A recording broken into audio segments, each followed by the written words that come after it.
Hey, good afternoon, good morning, good night, whatever it is. I just want to talk about how the Seahawks played against the Cardinals, 44 to 22.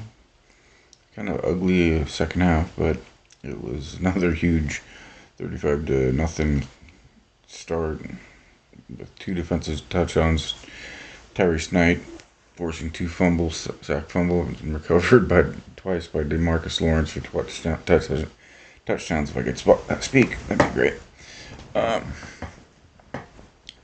Yeah, it was just kind of a crazy game. 10 of 12 for Darnold and only one pass in the second half. 46 runs, 198 yards.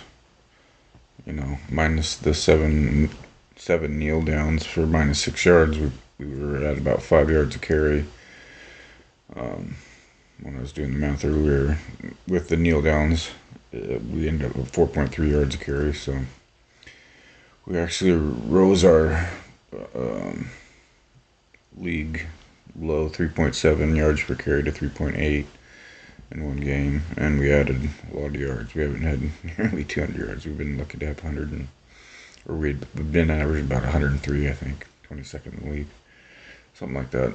Um, the Charbonnet, Holani, and Walker all had their moments, looking a lot better running the ball. Um, Pretty impressive considering Jalen Sandell, who's playing really quite well, had a 61 PFF rating, so above average.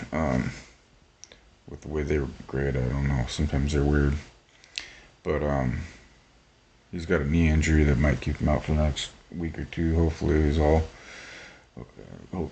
I'm kind of putting him in the Ernest Jones, strained knee category. Hopefully, only just miss a couple games.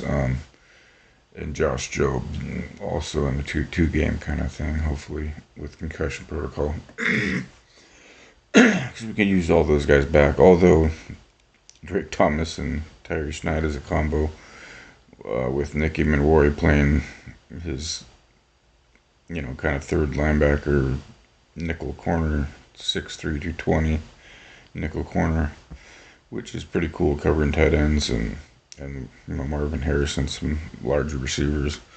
I think he had all four of his pass deflections for the year in last night's game, and 9 tackles, half sack. So not a big, he's turning in to be quite the player for Mike McDonald's defense there. Um, what else is fun? Well, hopefully we get Torrey Horton back next week.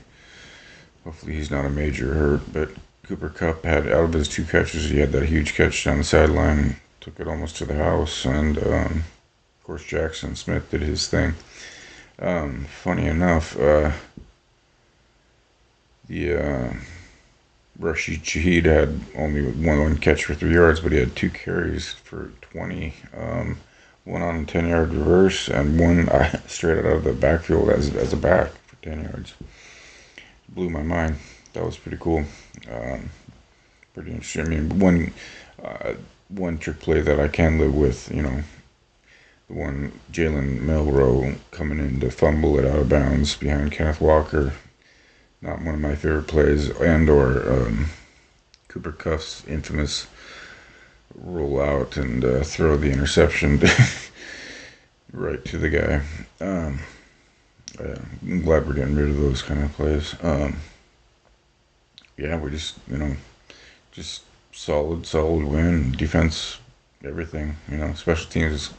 Rashid Shaheed at least caught the ball. He did fumble it on the return, and luckily Brady Russell had some crazy, weird tumbling recovery, and of course got super pumped and super excited like he always does about anything he does on special teams, or anything any guy does on our team. It's kind of cool. Yeah, really just a good game all around. Like I said, not much to say. Hopefully we get Torrey Horton and some of our guys back for next week against the Rams. It would be nice to have a full team. As far as receivers, minus Jake Bobo, I don't know how he's looking. But yeah, it sets up for one of the biggest games of the year. 7-2 Rams or 7-2 Seahawks. And they're both scoring big time and playing pretty good defense for both teams also. So it should be pretty exciting. It's in LA, so it'll be a super big win if we can get it. And yeah, hopefully that's the case. Not much more to talk about for right now, so I'll just check in with you guys. Um, I'll keep you updated if I get any more info. Just doing hot talk. Cool, guys. Take care.